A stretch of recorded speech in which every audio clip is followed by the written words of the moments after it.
আসসালামু আলাইকুম, আমি আকসার আহমেদ, আকসার সোক্রোমিটিস স্ট্রাইকার। আজ আমরা একটা টিপস নিয়ে কথা বলবো। অনেকে বলে ফরেন বডি। ফরেন বডিটা হচ্ছে কি, অনেক চোখে বাবরি যাওয়া বা ময়লা গিয়ে চোখ খুচখুচানি থাকা, চোখ চুলকানি থাকা, চোখ লাল হয়ে চোখ দিয়ে পানি ঝরে, ঠিক আছে, এই ধরনের সমস্যা দেখা যায়। ঠিক আছে, অনেকে গ্রাইন্ডিং মেশিনে কাজ করে। যারা গ্রাইন্ডিং মেশিন দিয়ে কাজ করে তাদের যে সমস্যাটা হয়, গ্রাইন্ডিং মেশিনে বাবরি আইসা চোখের মধ্যে পড়ে। তার দরুন দেখা গেছে চোখে একটা ময়লা আবরণ বা কণা গিয়ে, বালির কণা গিয়ে চোখের মধ্যে পড়ে। তো তাদের জন্য অনুরোধ হচ্ছে, চোখ ডলাডলি দেওয়া যাবে না, চোখে হাত দেওয়া যাবে না।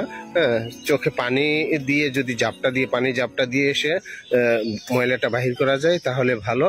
আর যদি তা না করা যায়, চোখে ডাক্তার না দেখে সে নিজেরা অনেক সময় অনেক কিছু দিয়ে সে খুচাখুচি করে ময়লাটা বাহির করার চেষ্টা করে, ওই জিনিসটা করবেন না। তাতে কর্নিয়াতে যদি আপনার বাবরিটা সামান্য থাকে, ওই খুচাখুচি করাতে দেখা গেছে একটা সময় এই কর্নিয়ার ভিতরে গিয়ে পৌঁছে যায়, আরো ভিতরে। তখন ডক্টর এই ফরেন বডিটা রিমুভ করতে গিয়ে অনেক কষ্ট হয়ে যায়। তো তাদের জন্য অনুরোধ, যারা গ্রাইন্ডিং মেশিনের কাজ করেন বা রাস্তাঘাটে ধুলাবালিতে অনেক সময় ময়লা চোখের মধ্যে পড়ে, তাদের জন্য একটাই অনুরোধ, শুধু চোখে পানি দিবেন। পানি দিয়ে সে যদি দেখা গেছে খোঁচা খোঁচা বা কাটা কাটা লাগাটা বন্ধ হয়ে যায় তাহলে ভালো।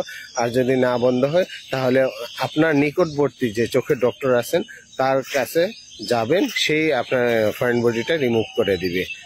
ধন্যবাদ।